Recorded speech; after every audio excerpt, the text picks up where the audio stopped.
네, 지금 보신 것처럼 심한 흔들림 때문에 이 전면 통제됐던 이순신 대교가 하루 만에 다시 차량 통행을 시작했습니다. 이 시간에는 전문가와 함께 이 흔들림 현상의 원인 또 안전성 여부에 대해서 자세히 알아보도록 하겠습니다. 전북대학교 토목공학과 권순덕 교수 전화로 연결됐습니다. 권 교수님. 네, 안녕하세요. 예, 안녕하세요. 지난 2월에 개통했던 이순신 대교, 우리나라에서 가장 긴 이제 현수교고 또 세계에서도 네 번째로 긴 다리로 알려졌는데요. 먼저 이 다리의 특성부터 좀 설명을 해주시겠습니까?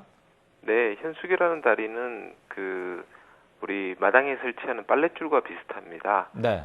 긴 섬이나 계곡을 지나갈 때 케이블을 걸어서 거기에서 차량이 지나갈 수 있는 거드라고 부르는 그것들을 매달아 놓는 곳입니다. 네.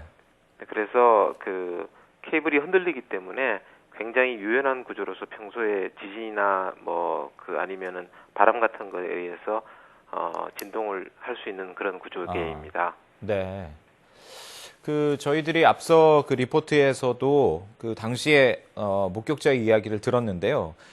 차에 있는 운전자가 출렁거림을 느낄 정도로 심한 진동이었다. 이런 이야기가 나왔습니다. 그래서 이제 다리가 전면 통제가 됐고 지난 이틀 동안에 정밀 조사를 진행을 한 건데 그 결과를 좀 자세히 설명을 해주시겠습니까? 네, 이제 저희가 초반에 여러 가지 혼선이 있었습니다만은 나중에 계측 데이터를 다 회복을 해가지고 보니까 위로 한 350mm, 아래로 한 250mm가 그 정도가 이제 진동이 있었습니다. 네. 그래서 앞에서 설명이 들었지만 허용 기준보다는 훨씬 아래이기 때문에 구조적 안전성은 문제가 없었습니다. 예. 근데 사람들이 이제 느끼는 거는 처짐이 아니고 가속도를 사람들이 실제적으로 인식을 하게 되는데요. 네네. 가속도가 대강 한 1.2m/s 제곱 정도 됩니다. 예. 그 정도면 사람들이 상당히 불쾌감을 느낄 수 있는 정도였었습니다. 가속도를 느낀다라는 건 다시 말해서 어떤 얘기일까요? 좀 더 설명을 해주시겠습니까? 네, 사람의 귀 속에 그 전정기관에서 예. 이게 흔들림을 감지를 하게 됩니다. 네네. 근데 이제 아주 많이 흔들려도 천천히 흔들리면 그거는 별로 느낌이 없고요. 예. 조금 움직이더라도 빨리 움직이면은 귀가 더 민감하게 반응을 합니다. 네네. 그런데 이제 어제 흔들린 현상을 보면 한 3초 정도에 한 번씩 이렇게 흔들렸었거든요. 예. 그러다 보니까 사람들이 좀 민감하게 느낀 것 같습니다. 3초. 예. 혹시 이게 또 지나가는 차량에서 느꼈기 때문에 더 심하게 느껴졌을 그럴 가능성도 있는 겁니까? 네, 차량의 현가 장치를 통해서 좀 더 증폭이 됐을 가능성도 있을 것 같습니다. 그렇군요.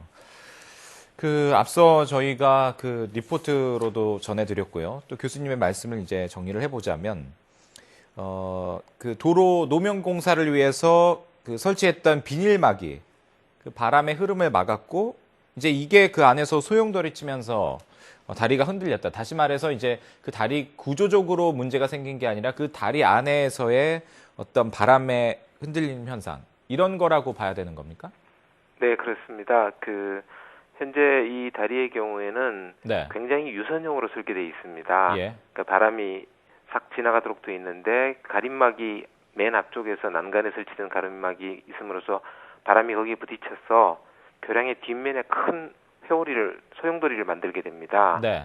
근데 그게 와류라고 부르는 건데 소용돌이가 위에도 생기고 아래도 생깁니다. 교량과 위에 아래에서. 네. 근데 소용돌이가 이제 교량을 잡아 당겨서 위로 한번 당겼다가 또 밑에 있는 소용돌이가 아래로 당겼다 이렇게 번갈아 가면서 교량을 당기기 때문에 아래 위로 진동이 일어납니다. 예. 이런 현상들은 많이 일어났던 흔한 현상 중에 하나입니다. 네. 그렇다면 실제로 이 와류 현상 때문에 그 다리가 흔들렸다, 이런 보고가 된 사례들이 있습니까? 꽤 있습니다. 예. 덴마크의 그레이트 벨트 브리지라고 있는데 네네. 이순신 대교보다 더 긴 다리입니다. 예. 그래서 흔들려서 한 1-2년 정도 흔들리다가 결국 보수 공사를 했었고요. 네네. 그다음에 중국의 시호맨 교량이라고 또 마찬가지로 이순신 대교보다 더 긴 교량인데 거기도 이런 와류 진동이 생겨서 현재도 지금 미소하게 흔들리고 있는 것으로 알고 있습니다. 그렇군요.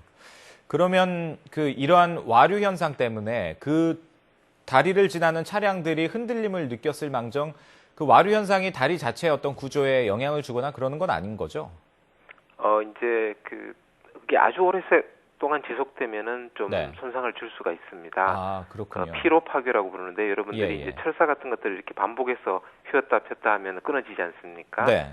그런 비슷한 현상이 이제 일어날 수가 있는데 그러려면은 뭐 몇 년 이상씩 이렇게 계속 진동이 있으면은 그런 현상이 발생하고 지금처럼 뭐 하루 정도 몇 네네. 시간 정도로서는 그런 손상을 일으키지는 않습니다. 예, 그렇군요. 그 앞서서 이순신 대교가 우리나라에서 가장 긴 현수교다라고 설명을 해주셨고요. 또 이게 그 빨랫줄로 비유를 또 해주셨거든요, 교수님께서 네. 앞서서. 그렇다면 그 이 이순신 대교는 그 지진의 강도나 바람 세기 어느 정도까지 견딜 수 있도록 설계가 돼 있는 겁니까? 네, 지금 지진은 제가 기억을 못하게 했고 정확한 네. 수치를요. 바람의 경우에는 65m/s, 약 200km/h의 바람을 견딜 수가 있습니다. 예. 그래서 뭐 초특급 태풍에 견딜 수 있게 설계되어 있습니다. 아, 그렇군요. 초특급 태풍이 그 정도의 태풍에도 견딜 수 있도록 설계가 됐다 이런 얘기신가요? 예, 맞습니다. 예, 그렇군요. 자, 일단 이제 구조상의 문제점은 아직까지 없는 것으로 나타났습니다만 그 흔들림 현상으로 인해서 2차적인 문제가 발생할 그럴 위험은 없는지 이런 부분도 좀 살펴봐야 될 것 같은데 앞으로 이순신 대교를 그 안전하게 운영하려면 어떤 관리들이 필요할까요? 네, 뭐 이 교량은 이제 완공된 지 1년 반이 넘었는데요. 예. 보통 1년 이상 문제가 없으면은 그 교량 수명 동안 큰 문제는 없습니다. 예. 근데 단지 지금 이제 그 임시 공사를 위해서 가림막을 설치하는 등의 이렇게 형상을 변경하는 바람의 길을 막는 일을 했기 때문에 진동이 발생했고요. 네. 그 이제 가림막을 제거하면서 또 진동이 사라졌기 때문에 이제 앞으로 뭐 보수 공사나 여러 가지를 하면서 이런 이제 형상을 바꾸는 행동을 하지 않으면 아마 문제 없이 계속 안정성을 유지하리라고 생각합니다. 예. 그렇군요.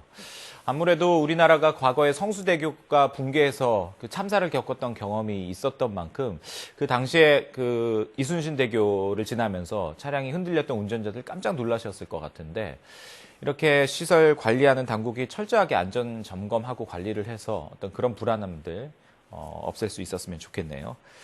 지금까지 전북대학교 토목공학과 권순덕 교수와 함께 이야기 나눴습니다. 교수님 오늘 말씀 잘 들었습니다. 네, 감사합니다.